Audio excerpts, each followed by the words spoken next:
Welcome back to the Pre-Calculus Mastery Program. In our previous lesson, we learned what functions are and how to evaluate them. But an important question remains. Can we put any number into a function? Or are there some numbers that are not allowed? This led us to two very important ideas in mathematics: domain and range. Today, we will learn how to identify valid inputs and understand the outputs that function produce. The domain of a function is the set of all possible input values. In simple words, domain is equal to values you are allowed to plug into the function. With example here, f of x is equal to x square.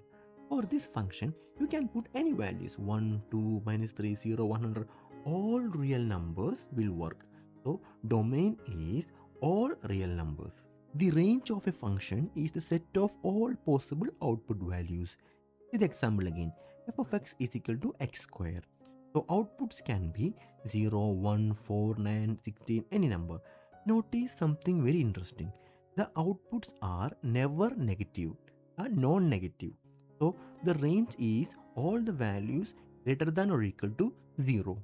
Some functions cannot accept certain numbers. This happens mainly in two cases: square roots and rational expressions. Let's look at square root first. Consider the function f of x is equal to square root of x minus 3. The expression inside the square root must be 0 or positive. So we write the condition x minus 3 must be greater than or equal to 0. It should not be negative. Solve this inequality. So we get x greater than or equal to 3. So the domain is x greater than or equal to 3. All the values greater than or equal to 3. Another example, f of x is equal to 1 by x minus 2. Here, the denominator cannot be 0 because it's a rational expression. So we solve x minus 2 should not be equal to 0. So x not equal to 2. So the domain is all the real numbers except 2. Today, we have learned two important ideas: domain and range. We also discovered that inside the square root, we require positive values, and rational functions cannot be divided by 0. And graphs help us to visualize valid regions.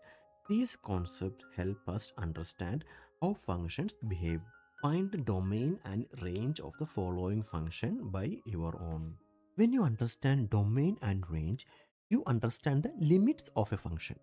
And understanding these limits is essential for graphing and calculus.